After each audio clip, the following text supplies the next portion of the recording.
qui s'intéresse depuis longtemps aux questions de l'émancipation des femmes, aux questions sociales, d'éducation et de formation.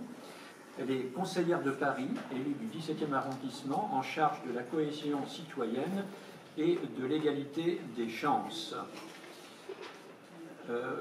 Elle a exercé les fonctions de directrice générale d'Énergie pour l'Afrique et de directrice réseau événements d'HEC Alumni, ambassadrice bénévole pour le Bénin de Women in Africa, qui œuvre pour l'empowerment économique des femmes, et vice-présidente du réseau africain des promoteurs des entrepreneurs culturels en Europe et vice-présidente du comité international de mobilisation pour la journée mondiale de la culture africaine. Donc vous êtes vraiment à cheval, vous faites la preuve d'une belle diversité entre vos engagements à Paris et vos engagements en Afrique. Vous avez la parole.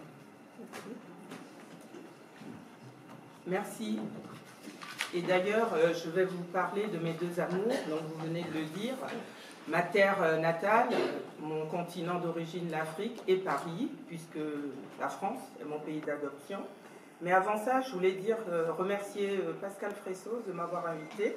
Alors, quand elle m'a invité, j'ai dit oui, bien sûr, parce que c'est Pascal et qu'elle a une capacité de persuasion que vous connaissez tous. Mais j'ai doublement dit oui après quand j'ai vu la thématique et qu'il s'agissait des ODD. Alors, moi, ça ne me gêne pas, je n'ai pas l'impression qu'il y ait un ODD bashing. Moi, je suis pour le débat contradictoire. Je serais quand même surprise si tout le monde disait les ODD, c'est formidable. Ça voudrait dire qu'on s'est trompé, que ce n'est pas formidable. Il faut quand même savoir que quand il y a un sujet, on peut être pour, on peut être contre. Ce qu'il faut, à un moment donné, c'est que ça nous porte vers le haut et vers la réalisation des objectifs. Pour moi, les ODD, c'est une utopie nécessaire, j'ai envie de dire indispensable.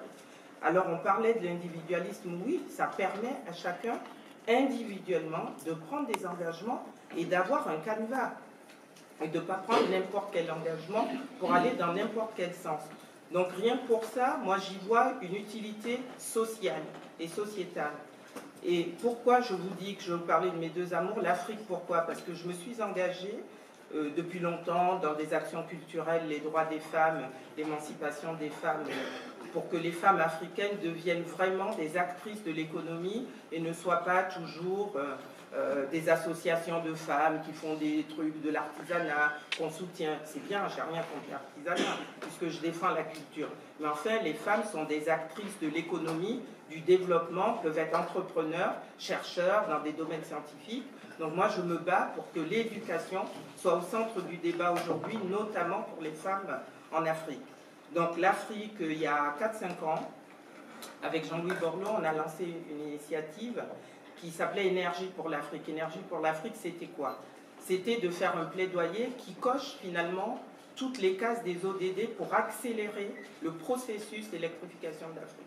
Ce n'était pas se substituer à l'AFD ou à des institutions qui le font déjà, mais c'était guidé par l'urgence d'agir.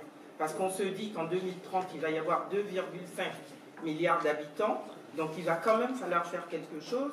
Et je dis toujours, je me répète peut-être, mais on aura beau construire les murs les plus solides, les plus hauts du monde, vous n'empêcherez jamais quelqu'un qui est désespéré, qui n'a pas de perspective, de partir et de venir. C'est impossible.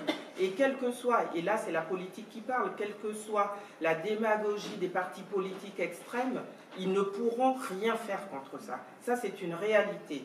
Donc qu'est-ce qu'on peut faire? Qu'est-ce qu'on s'est dit, nous? Il faut fixer les gens sur le territoire. Pour fixer les gens sur le territoire, au départ de tout, il faut de l'énergie pour l'école, la santé, pour faire quoi que ce soit aujourd'hui. Sans énergie, vous ne pouvez pas. Donc on est parti de ce postulat en disant comment on peut essayer de faire un plaidoyer pour que tout le monde prenne conscience que peut-être effectivement il y a énormément de priorités, mais que la priorité, c'était au moment de la COP 21, c'est de mettre le paquet, de favoriser l'accès à l'énergie. Monsieur l'ambassadeur de France l'a dit ce matin, l'AFD a triplé son investissement pour l'Afrique. Ce n'est pas par hasard, c'est qu'il y a eu quand même, à un moment donné, un déclic qui s'est opéré. Alors évidemment, l'éducation, tout ne va pas aller sur l'accès à l'énergie. Et quand on a fait ça, moi particulièrement, je me suis attachée, pour revenir au territoire, à l'électrification rurale. Parce qu'encore une fois, les grandes villes, même qui sont sous-électrifiées, ils ont quand même un minimum d'accès au développement. Mais toutes ces régions, la majorité des Africains habitent dans les villages. Donc ceux-là, ils ont le droit, comme tout le monde, au développement, à la connaissance, au savoir. Et on sait qu'aujourd'hui, même dans les villages, au Bénin par exemple, j'y étais encore il n'y a pas longtemps, les jeunes, ils ont tous un téléphone mobile. Donc ce sont des leaders d'opinion. Donc quoi qu'on dise, de toute façon, ils ont accès à la connaissance de ce qu'il y a ailleurs. Donc on ne pourra pas les empêcher, s'ils ont la connaissance de ce qu'il y a ailleurs, de vouloir tendre vers cet ailleurs. Le seul moyen, c'est de les éduquer, c'est de faire un développement économique qui permette des débouchés sur place. Et donc, en parallèle d'Énergie pour l'Afrique, je me suis engagée dans une autre action qui est de créer une académie du développement durable en Afrique. Donc, le siège va être à Abidjan, ça va voir le jour dans les prochains mois.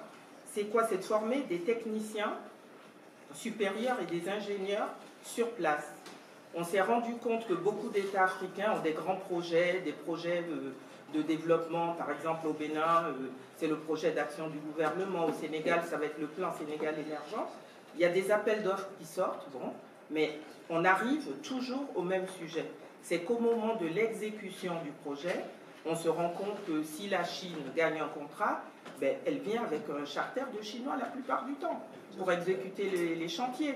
Donc, qu'est-ce qu'il faut faire? C'est prendre le problème à la racine, former des Africains et des Africaines, j'insiste, parce que les femmes peuvent avoir accès à ces formations-là, pour que eux, sur place, réalisent ces projets et aient les moyens de faire vivre leur famille et de procéder, en tout cas, à un développement vertueux des choses. Pour moi, ça me semble essentiel et c'est vraiment pour ça que je me bats pendant les 2 prochaines années pour que cette académie voie le jour et qu'elle prenne forme. Ensuite, Paris, mon deuxième amour. La France, pourquoi? Je me suis engagée en politique parce que je voulais lutter contre l'injustice et en réalité et les inégalités. Et si je continue à m'engager, notamment je m'occupe de la politique de la ville, donc des quartiers populaires, c'est parce que je sais que ce sont les inégalités qui rompent le lien social. On a beau déverser des milliards pour les quartiers prioritaires politiques de la ville, si on ne revient pas à du sens, si on ne revient pas en prenant en compte les objectifs justement des ODD, à faire que les gens, l'égalité homme-femme dans les quartiers, c'est quand même un vrai sujet.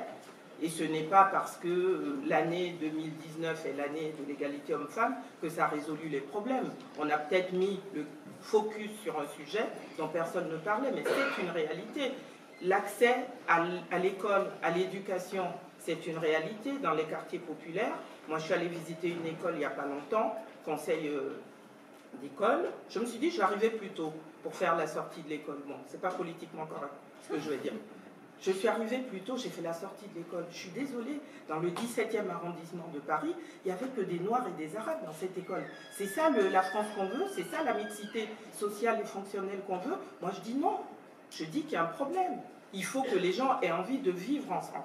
Donc, pour retrouver ce vivre ensemble, je pense qu'il faut revenir au local et le respect des élus locaux. Vous voyez que la politique aujourd'hui n'est plus considérée, les hommes politiques sont remis en question, mais rarement les élus locaux, rarement les territoires. Donc revenons à la proximité, revenons à des choses simples. J'aurais tellement d'autres choses à vous dire, je vois qu'il est, j'ai fait 6 minutes et demie, je vais m'arrêter là, mais je suis en début d'après-midi, s'il y a un débat, je suis prête à répondre à vos questions, je vais rester jusqu'à 15-16 heures, donc si je veux échanger.